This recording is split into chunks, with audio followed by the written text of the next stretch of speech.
La 6 aprilie 2013, în Liceul Academic de Arte Plastice Igor Vieru a fost vernisată o nouă expoziție de pictură. De această dată, iubitorii de artă au putut admira lucrările realizate de marele artist plastic Alexei Vasiliev, despre care cei prezenți la eveniment au avut de spus doar cuvinte de laudă și recunoștință pentru aportul adus de maestru în promovarea și susținerea artei.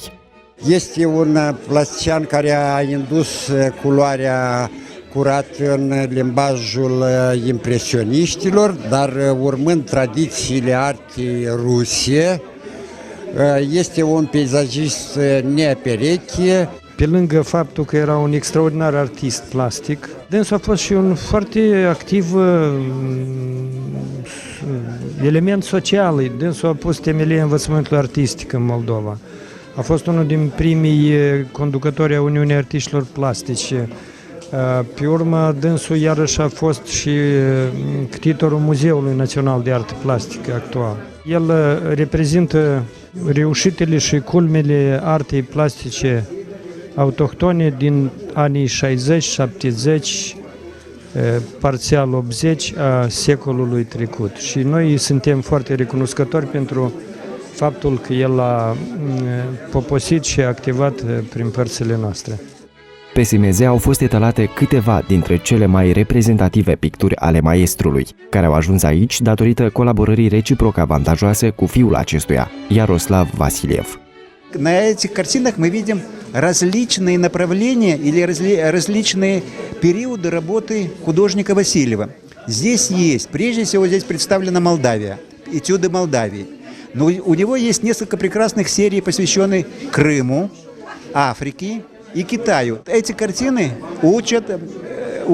могут научить внимательного студента к тому, как художник относится к тому, что он пишет, что он видит.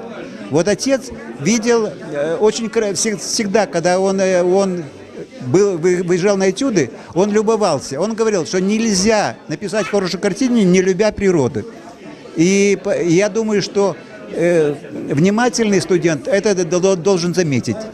Pe urmele artistului a călcat și fiica acestuia, Natalia Vasilieva, care, de asemenea, și-a dedicat viața picturii și a activat ani buni în cadrul Școlii de Arte Plastice pentru Copii Alexei Șciusev. Natalia este continuatoare al preocupărilor tatălui dânsii, a fost cadru didactic la Școala de Arte Plastice pentru Copii, are discipoli minunați, consacrați în procesul creator în foarte multe țări ale lumii, inclusiv și la noi în Republica Moldova. Pentru a aduce un omagiu familiei Vasiliev, dar și pentru a motiva tinerii spre a crea opere de artă, conducerea liceului a venit cu o surpriză, și anume, în colaborare cu Școala de Arte Plastice Alexei Șciusev, a inițiat proiectul de decernare a premiilor Igor Vieru și Natalia Vasilieva în domeniul artelor plastice pentru tinerele talente cu vârste cuprinse între 9 și 21 de ani.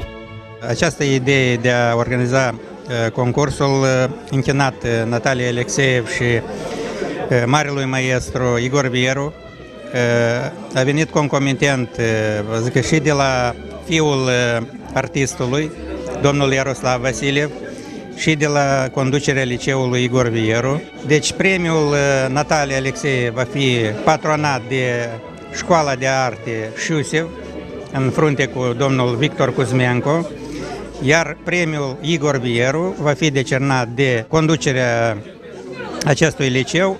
Pe site-ul liceului www.liceuligorvieru.com, cei interesați vor găsi mai multe detalii referitor la aceste concursuri, iar doritorii de a admira lucrările maestrului emerit al artei Alexei Vasiliev sunt așteptați de luni până sâmbătă până la 23 aprilie 2013.